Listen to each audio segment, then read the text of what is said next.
जोरदार हवे रे। सीडी के गाने सुनिए भाई मनहरन पटेल एवं तीजन पटेल की मधुर आवाज में प्रस्तुति छत्तीसगढ़ी सांस्कृतिक लोक कला मंच धरती के मयारू बेटा ग्राम कुम्हरौली।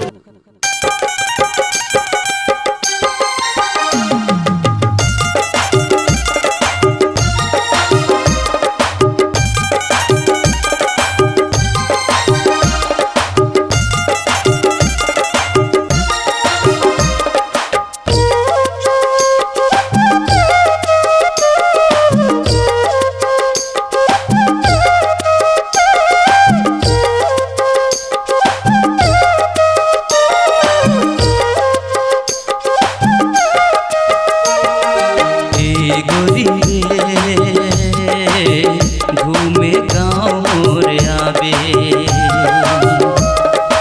ए गोरी रे घूमे गाँव मोर आवे।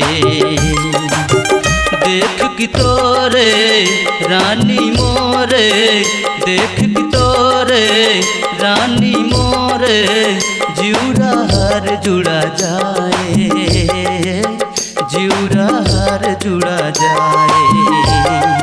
ए गोरी रे घूमे गाँव मोर आवे ए गोरी रे घूमे गाँव मोर आवे।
दिल मरा के रहिबे तैहा मयाला मोर समेट के तारा गिना गिना के रहिया मैं आही चांदनी रात के।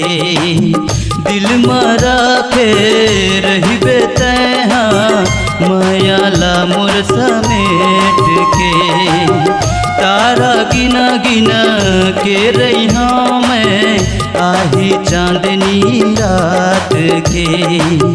नंबर मोरे हवे घर तोरे करबे डाइल आज रात है करबे डाइल आज रात है। ए गोरी रे घूमे गाँव मोर आवे ए गोरी रे घूमे गाँव मोर आवे।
रानी मोरे देख के तोरे रानी मोरे जिउरा हर जुड़ा जाए जिउरा हर जुड़ा जाए देख के तोला संगी मोला देख के तोला संगी मोला सुरता तोरे सताते सुरता तोरे सताते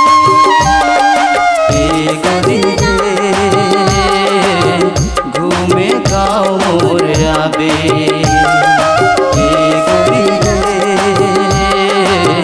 घूमे गाँव मोर आबे।